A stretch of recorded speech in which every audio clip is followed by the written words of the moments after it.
Brad called me dead weight on a Monday morning.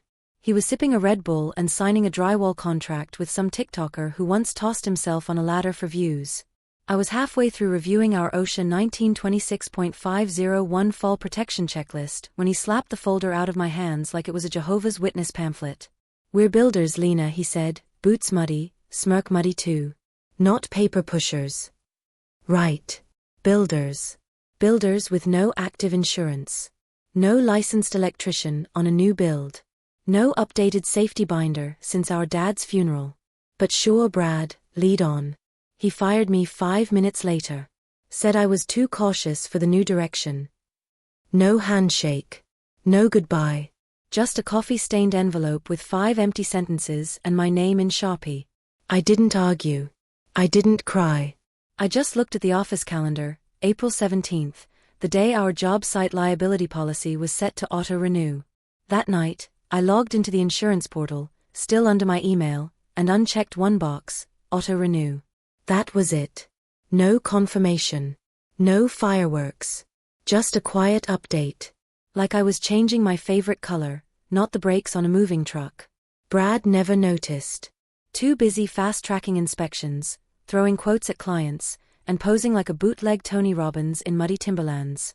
I walked out with my backup drive and let gravity do its thing. But I didn't disappear. He never changed the Dropbox passwords. Never updated the OSHA contact registry. Everything still pointed to me, every compliance doc, every safety cert, every site permit. I watched. I documented. Miguel, our old foreman, texted first. "Did you know Brad skipped the city inspection on Delaney?" Karen from Apex Supply said he was ordering low-grade helmets. Danny, our electrician, left me a voicemail. "We haven't had a toolbox talk in 3 weeks. Brad says we're agile now." I kept quiet. Just archived. The deeper I looked, the worse it got. Missing logs, expired certs, deleted incident reports. The bones of a company held together by charm and caffeine. Then the roofing crew walked off mid-shift. Left a post-it on the porta-potty. "No insurance. No crew. Good luck." Brad assumed it was drama. He didn't check the binder. It had expired 6 days ago. 2 days later, OSHA came knocking. Surprise audit at Horizon Ridge, his crown jewel. No safety logs. No extinguishers. No binder. Site, shut down. Publicly. I had invited them. Anonymously. 2 weeks earlier, I sent 23 time-stamped photos from a throwaway email. The evidence had been sitting in my receipts folder since February. Vendors stopped replying. Clients started asking questions. One Navy vet asked for a full audit.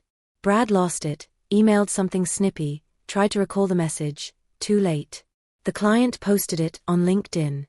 I printed that thread out and pinned it next to a Slack screenshot where Brad wrote, "Safety delays are for cowards and lawyers."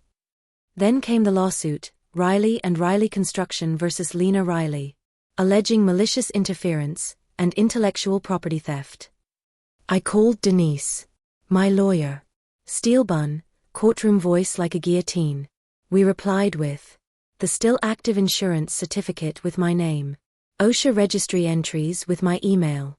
Email logs showing the exact moment I toggled the insurance to manual. And a scanned note from Dad on yellow legal pad. Lena has full power of attorney over safety and compliance. Trust her judgment. Patrick J. Riley. Brad's lawyer ghosted us in 2 days. But then came the injury. Marcus, a 22-year-old temp, fell from a second-story balcony. No guardrail. No harness. Just air and plywood. Broke his wrist and collarbone. Insurance? Expired. Report? Filed. Civil suit? Incoming. More clients bailed. Permits were pulled. 2 projects stalled mid-frame. Horizon Ridge sat like a skeleton orchard. One city inspector wrote "site compromised" in red Sharpie on a porta-potty door. Brad kept spinning, mass emails, motivational quotes, discount offers. He wrote one subject line: "We are stronger than the haters." I filed a motion to dissolve Riley and Riley Construction for breach of fiduciary duty. Mediation was held in a strip mall conference room that smelled like burnt coffee. Brad looked smaller, not in muscle, but in certainty. I slid a folder across the table: vendor statements, client letters, staff affidavits, and his own forged resignation letter, unsigned but ready. "You keep the debt," I said. "I take the name and the domain." He didn't argue. Just whispered, "You were always the boring one. The binders. The paperwork. You never built a damn thing," I said. "You just moved fast enough to look like you had."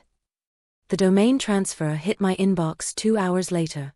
That night, I parked outside Dad's favorite diner. Rain hit the windshield. I didn't toast. Didn't scream. Just sat in silence.